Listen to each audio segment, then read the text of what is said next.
Hi friends, எப்படி இருக்கீங்க? நல்லா இருக்கீங்களா? நான் உங்க சுபாஷ் ஸ்மார்ட் ஸ்பீக்கர்.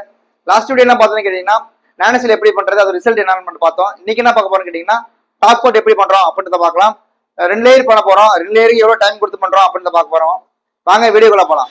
இப்போ நம்ம டாப் கோட் பண்ண ஆரம்பிச்சாச்சு. ஃபர்ஸ்ட் கோட் பண்ணும்போதும் செகண்ட் கோட் பண்ணும்போது தண்ணி மிக்ஸ் பண்ணக்கூடாது. தண்ணி மிக்ஸ் பண்ணாம பண்ணா மட்டும்தான் ரிசல்ட் நல்லா இருக்கும். இப்போ ஃபர்ஸ்ட் கோட் பண்ணும்போது பார்த்தீங்கன்னா நம்ம ஹரிசாண்டலையும் செகண்ட் கோட் வெர்டிகலும் பண்ணணும். இதை மாதிரி பண்ணும்போது நம்மளோட மெட்டீரியலோட பாண்டிங் நல்லா ஸ்ட்ரென்த்தா இருக்கும். ரிசல்ட்டும் சூப்பராக இருக்கும். First coating second coating gap பார்த்தீங்கன்னா 8 hours கண்டிப்பாக கொடுத்தாகணும். அப்போ தான் உங்களுக்கு ட்ரையிங் டைம் நல்லா இருக்கும். அப்புறம் பார்த்தீங்கன்னா இது மாதிரி நம்ம வாட்டர் லீக்கேஜ் அப்புறம் அந்த ஹீட்டர் அதிகமாக இருக்குது அப்படின்ற போது இந்த கோட்டிங் பண்ணும்போது நம்மளோட அந்த ஹீட்டு வாட்டர் லீக்கேஜ் கம்ப்ளைண்ட்டை சுத்தமாக, அது மட்டும் இல்லாமல் நம்மளோட வீட்டோட ஹீட்டை 15% 10% ஹீட்டை கம்மி பண்ணி கொடுக்கும். நம்ம பில்டிங் லைஃபை இன்னும் அதிகப்படுத்துகிற இந்த கோட்டிங் ரொம்ப யூஸ்ஃபுல்லாக இருக்கும். இந்த மாதிரி நீங்களும் உங்கள் வீட்டு வாட்டர் ப்ரூஃப் பண்ணணும்னா எங்களை கான்டாக்ட் பண்ணுங்கள். அதுக்கு முன்னாடி நம்ம சேனலை சப்ஸ்கிரைப் பண்ணுங்கள். நெக்ஸ்ட் வீடியோ பார்க்கலாம். தேங்க்யூ.